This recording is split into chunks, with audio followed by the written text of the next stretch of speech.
প্রিয় দর্শক, আমি এই মুহূর্তে আছি চুয়াডাঙ্গা জেলার আলোকডাঙ্গা উপজেলার নতুন সুতাইল নামক একটি গ্রামে, যে গ্রামের মোল্লা মল্লিক ফ্রেন্ডস অ্যাগ্রো প্রজেক্ট নামে একটি খামারে আমি বসা।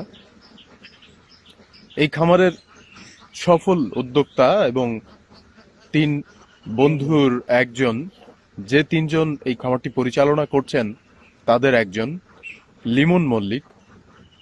আমি তার সঙ্গে এই মুহূর্তে বসে আছি এবং তার কাছ থেকে আমরা শুনবো এই খামারটি সে কিভাবে পরিচালনা করছে এবং এত চমৎকার একটি খামার কিভাবে সে গড়ে তুলেছে, আর এখানে যে হাঁসগুলো রয়েছে তাদের সঙ্গে তার যে আত্মিক সম্পর্ক এবং ভালোবাসার যে সম্পর্ক, সেই গল্প এখন আমরা শুনবো লিমন মল্লিকের কাছে। ধন্যবাদ প্রিয় নুহু আব্দুল্লাহ ভাইকে। সেই ঢাকা থেকে দূর দূরান্ত থেকে আপনি এখানে এসেছেন, আপনাকে আন্তরিক শুভেচ্ছা ও অভিনন্দন। সবাইকে আমার পক্ষ থেকে আজকের শুভ সকাল। ওখানে আমরা তিন বন্ধু এটার সাথে জড়িত। একদিনের বাচ্চা আমরা নিয়ে আসি, একদম যেমন একদিনের বাচ্চাকে যেভাবে যত্ন করতে হয় ঠিক সেভাবেই এদেরকে যত্ন করি। বিভিন্ন ধরনের তাপ দিই, কৃত্রিম তাপ। এভাবে এদেরকে অনেক ধরনের প্রক্রিয়ার মাধ্যমে এ পর্যন্ত নিয়ে আসছি আমরা। বর্তমানে আমার এখানে হাঁস আছে 1300 পিস। প্রথম হাঁস নিয়েছিলাম 1400 পিস, কিন্তু মেইনলি হাঁসের বয়সগুলো 6.5 মাস। এই 1300 হাঁসে আমি প্রতিদিন এখানে 1000 থেকে 1050 পিস আমি ডিম কালেকশন করি। এই ডিমের আমি যদি আর্থিক দিকটা একটু জানতে চাই, যে এই প্রতিদিন 1100 ডিমের বিক্রি করার আর্থিক পরিমাণ, অর্থাৎ প্রতিটা ডিম আপনি কি দরে পাচ্ছেন? আমি প্রথম পর্যায়ে আমার ডিমের সাইজগুলো একটু ছোট ছিল, তখন আমি 8.5 টাকা থেকে 9.5 টাকা পর্যন্ত পাচ্ছিলাম। পরবর্তীতে আমার ডিমের সাইজগুলো যখন একটু বেটার হলো, তখন থেকে আমি এ পর্যন্ত 10 টাকা থেকে 10.5 টাকা করে পাচ্ছি প্রত্যেক পিস, প্রত্যেক ডিমে। তার মানে প্রতিদিন যদি আমি 1100 ডিম ধরি বা 1000 ডিমও ধরি, তবু এখান থেকে 10,500 যদি টাকা। আপনি 10 টাকা করেই ধরেন, যদি গড় 10 টাকা করে ধরেন, তাহলে প্রতিদিন 10,000 টাকা এখানে আয় করি। 10,500 টাকা। তার মানে প্রতি মাসে এই 1300 হাঁস থেকে প্রতি মাসে কমপক্ষে ইনকাম 3 লাখ টাকা। জি, আপনার হিসাব। এরপরে এই হাঁসগুলোর পেছনে তো খরচ রয়েছে অবশ্যই। প্রতিদিন কি পরিমাণ খরচ হয় হাঁসগুলোর পেছনে? আমার প্রতিদিন 4 থেকে 5,000 টাকা খরচ হয়। এই জায়গাটি আপনি লিজ নিয়েছেন, এখানে আপনি এই ঘরগুলো গড়ে তুলেছেন, পাশাপাশি এখানে আপনি নিজের খরচে চারপাশ ঘিরে নিয়েছেন একটা চমৎকার একটি খামার, যা আশেপাশের অন্যান্য খামারগুলো আমি গতকাল পর্যবেক্ষণ করার পরে আমার কাছে যা মনে হয়েছে যে এটা সেই খামারগুলোর মধ্যে বলাই বাহুল্য সবচেয়ে সেরা খামার, হাঁসের খামারগুলোর মধ্যে। তো এমন একটি খামার গড়ে তোলার পেছনে আপনার মধ্যে কোন তাড়না বা কোন প্রেরণা কাজ করেছে যে এমন একটি খামার, হাঁসের খামার, যা দিয়ে আপনি স্বনির্ভর হবেন বা অন্যের চাকরি করবেন না, এরকম একটি চিন্তা আপনার মধ্যে কেন এসেছিল? খুব সুন্দর একটি প্রশ্ন করেছেন। আমি প্রথমত বিভিন্ন ধরনের কাজের সাথে যুক্ত ছিলাম। আমি 2000 সাল থেকে ব্রয়লার, যেগুলোকে পোল্ট্রি মুরগি হিসাবে দেখানো হয়, সোনালী মুরগি, এগুলো করেছি। আমি ধানের ব্যবসা, পাটের ব্যবসা, অনেক কিছু করেছি লাইফে। এক নৌকা থেকে আর এক নৌকাতে বলতে পারেন। মাঝে আমি ঢাকাতে দীর্ঘ 5 বছর চাকরিও করেছি। ঢাকার যে রোবোটিক্স যে লাইফ, একে অন্যের সাথে কোনো সম্পর্ক নাই, পারি নাই, মন বসেনি, চলে এসেছি। তখনই আমার চিন্তা ছিল যে আমি এলাকাতে ফিরে যে এমন একটা কিছু করব যার মাধ্যম দিয়ে এলাকার উন্নয়ন এবং যুব উন্নয়ন, নিজের উন্নয়ন সবকিছু করতে পারি। আসার পরে আমি লক্ষ্য করলাম যে আমরা যে ব্রয়লার মুরগি খাই বা আমরা পোলট্রির যে ডিমগুলো খাচ্ছি, সেখান থেকে কিন্তু আমরা মানুষের শরীরের এখন মানে উপকারের কিছু আনি না, বরং অপকার। আমি আমার বাচ্চাকে একটা ডিম দিই, সেই ডিমের মধ্যে ক্ষতিকারক উপাদান থাকে। তখন আমি ভাবলাম যে কি করা যায়, যেখানে অন্তত আমি নিজে একজন একটা পিতা হিসাবে অন্তত আমার সন্তানকে একটা ভালো কিছু তুলে দিতে পারি। তখন আমার মাথায় এটা আসে।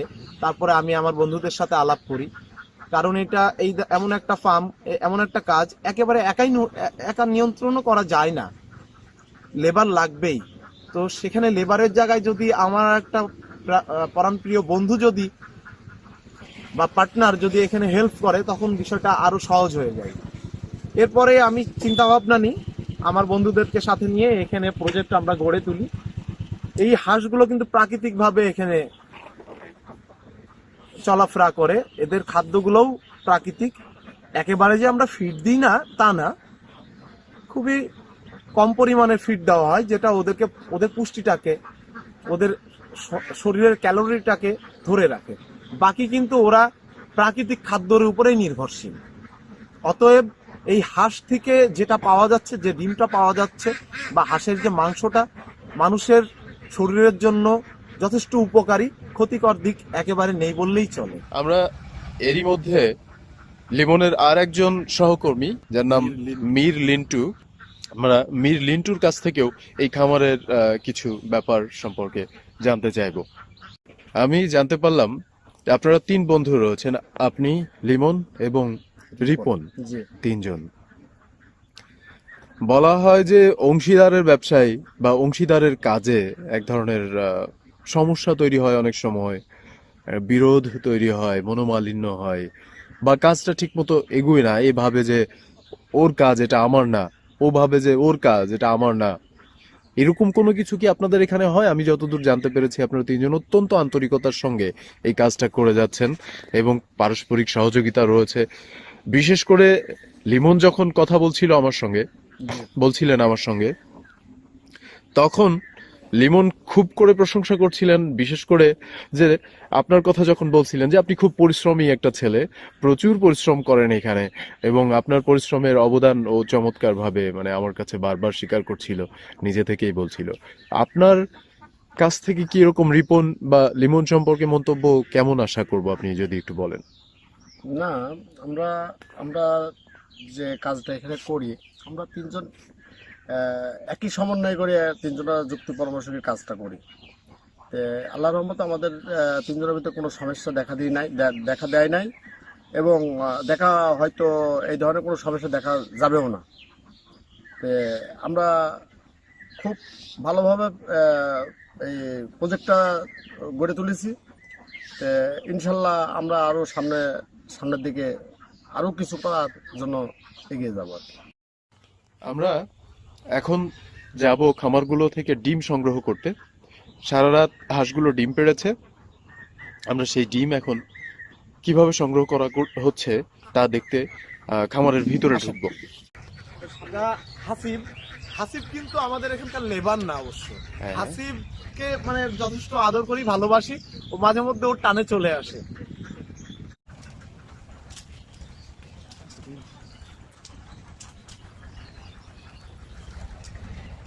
এই সবসময় নিচের খাঁচিগুলো এরকম ডবল করতে হয়, হ্যাঁ। তা না হলে যখন উঁচা হয় তখন ভেঙে যাওয়ার সম্ভাবনা থাকে।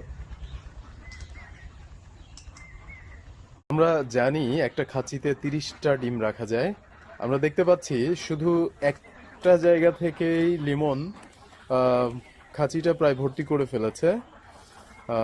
একটা খাঁচি এখানে ভর্তি হয়ে যাচ্ছে, আমার মনে হচ্ছে একটা খাঁচি ভর্তি হওয়ার পরেও এখানে আরো ডিম পাওয়া যাবে।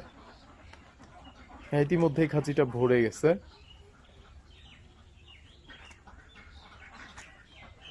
দারুণ আনন্দের একটা ব্যাপার, তাই না লিমন?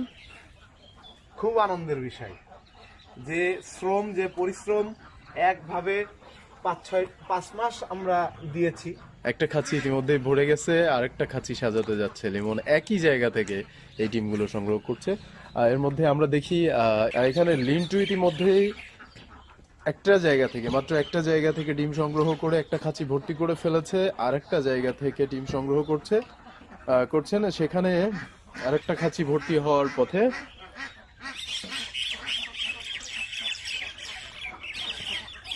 ডিমগুলো হাঁস কিভাবে লুকিয়ে রেখেছে, ঢেকে রেখেছে।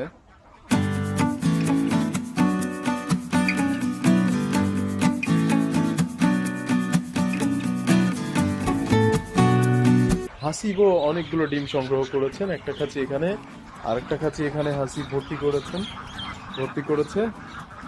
আমরা দেখতে পাচ্ছি, আর চারপাশে গর্তগুলো তো ডিমে ভর্তি হয়ে আছেই, এবং বলাই বাহুল্য এখানে মাঝখানে ডিম ছড়িয়ে আছে এমন ভাবে যেখানে পা ফেলতে হলে সাবধানে ফেলা লাগে, যাতে কোনো ডিমের উপরে, আমার একটা ডিমের উপরে প্রায় পা পড়ে যাচ্ছিল।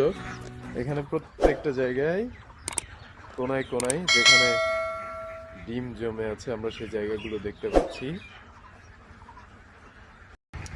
বেশিরভাগ জায়গায় আপনারা দেখতে পাচ্ছেন একটু ইতিমধ্যে সরিয়ে দেওয়া হয়েছে পাশে এই পালকগুলো, যেখানে এগুলো সব ঢাকা ছিল। হাঁসেরা তাদের ডিমগুলো এভাবে ঢেকে রেখেছিল। তো এটা একটা সারপ্রাইজ মতো, এখানে ডিম আছে কি ডিম নেই। হ্যাঁ, তারপরে এই যে এখান থেকেও একইভাবে ওপর থেকে এই পালকগুলো সরিয়ে, খড়গুলো সরিয়ে এখান থেকে ডিম বের করা হয়েছে। হাসিব ডিম বের করলো।